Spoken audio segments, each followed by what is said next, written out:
جی good morning ہمارے دوستوں، بہن بھائیوں، ہم خدمت ساتھیوں، ایک نئی صبح کے ساتھ ہم آپ کی خدمت میں حاضر ہیں، اور آج ہم دیکھیں گے اینٹی بائیوٹک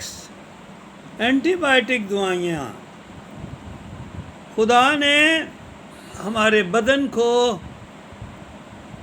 عجیب طرح کا بنایا ہے کہ ہم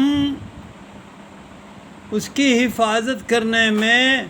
اگر غفلت کرتے ہیں تو کچھ چیزیں ہیں جو خوراک کے ذریعے سے، فروٹ سبزیوں کے ذریعے سے ہمارے بدن میں درستی کا کام کرتی ہیں۔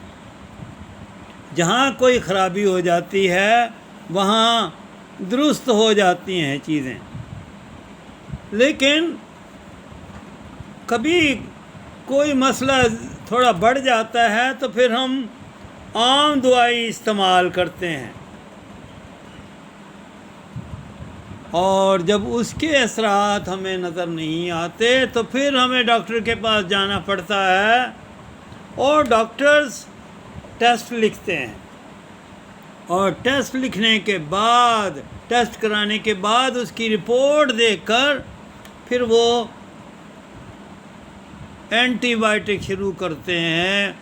بتاتے ہیں کہ ان کو اینٹی بائیوٹک کی ضرورت ہے۔ وجہ یہ ہے کہ عام جراثیم عام دوائیوں سے مر جاتے ہیں، ختم ہو جاتے ہیں، لیکن یہ خاص قسم کے جراثیم ہوتے ہیں جو خاص قسم کی دوائی سے ہی مرتے ہیں اور بیماری آہستہ آہستہ ٹھیک ہوتی ہے۔ تو عزیزو، اسی طرح سے ہمارے بدن میں بھی گناہ کا جراثیم ہے جو ہمارے بدن میں کام کرتا ہے، ہمارے جسم میں خرابی پیدا کرتا ہے، ہمیں اپنی گرفت میں رکھتا ہے اور اپنے لیے استعمال کرتا ہے۔ کبھی کبھی ہم والدین کی باتوں کو سامنے رکھتے ہیں، ان کے مطابق عمل کرتے ہیں، اس جراثیم کے اثرات سے محفوظ رہتے ہیں۔ جب ہم کلیسیا میں جاتے ہیں، چرچ میں جاتے ہیں، خدا کا کلام سیکھتے ہیں، تو ایسے میں خدا کا کلام ہماری مدد کرتا ہے کہ ہم کس طرح سے ابلیس کا مقابلہ کریں۔ لیکن کبھی کبھی ایسی صورتحال ایسی ہو جاتی ہے کہ ابلیس ہمیں زیادہ پریشان کرتا ہے، اور ہم خدا کی باتوں کا بھی لحاظ نہیں کرتے، پاک کلام کا لحاظ بھی نہیں کرتے، اور اس کے خلاف استعمال ہو جاتے ہیں۔ تو ایسے میں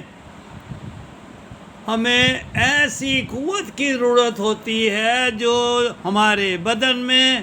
اینٹی بائیوٹک کا کام کرے، اور ایسے میں خدا کا کلام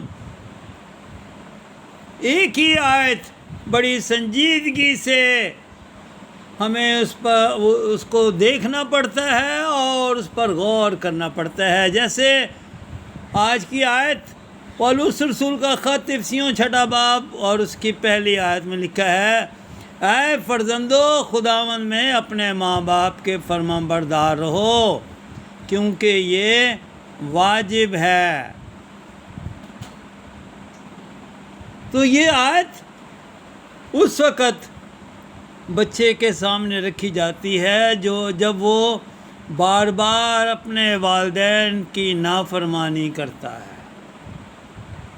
بار بار اپنے ماں باپ کی باتوں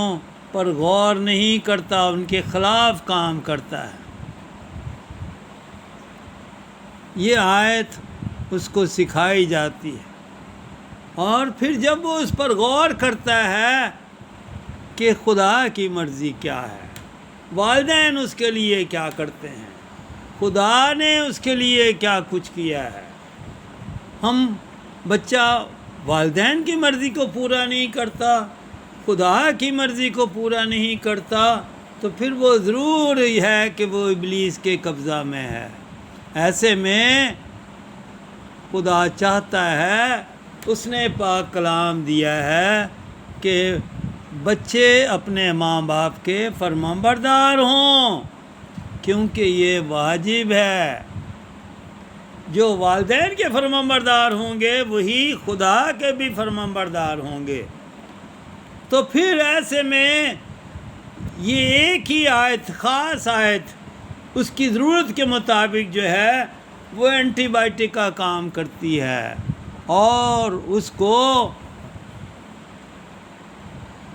کو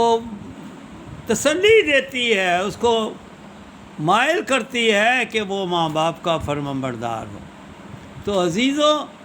ضرورت اس بات کی ہے کہ ماں باپ اپنے بچے کے کاموں پر غور کریں اور اس کے مطابق اس کو پاک کلام کے ذریعہ سے تربیت کرتے رہیں، کیونکہ اگر ہم اس کی چوتھی آیت پڑھیں تو لکھا ہے، اور اے اولاد والو، تم اپنے فرزندوں کو غصہ نہ دلاؤ، بلکہ خداوند کی طرف سے تربیت اور نصیحت دے دے کر ان کی پرورش کرو۔ تو خدا کے کلام کے ذریعہ سے تربیت اور نصیحت دے دے کر ان کی پرورش کرنے کی ضرورت ہے۔ یہی باتیں سنڈے اسکول ٹیچرز کے لیے بھی ضروری ہیں کہ وہ بچوں کو کلام کے ساتھ کلام کی خوراک اس طور سے دیں کہ وہ خوراک ان کے بدن پر اثر انداز ہو، ان کی زندگی میں تبدیلی آئے۔ یہی خدا کی مرضی ہے، یہی خدا کا کلام جو ہے وہ گناہ کے خلاف اینٹی بائیوٹک کا کام کرتا ہے، اور یسوع مسیح کی مصلوبیت اس سے بڑھ کر ہے، لیکن خدا کا کلام اینٹی بائیوٹک کے طور پر کام کرتا ہے۔ تو آپ آزما کر دیکھیں، خداوند ہم سب کو بڑی برکت عطا فرمائے اور کلام کے مطابق اپنی مرضی کے مطابق چلنے میں مدد کرے۔ Thank you very much.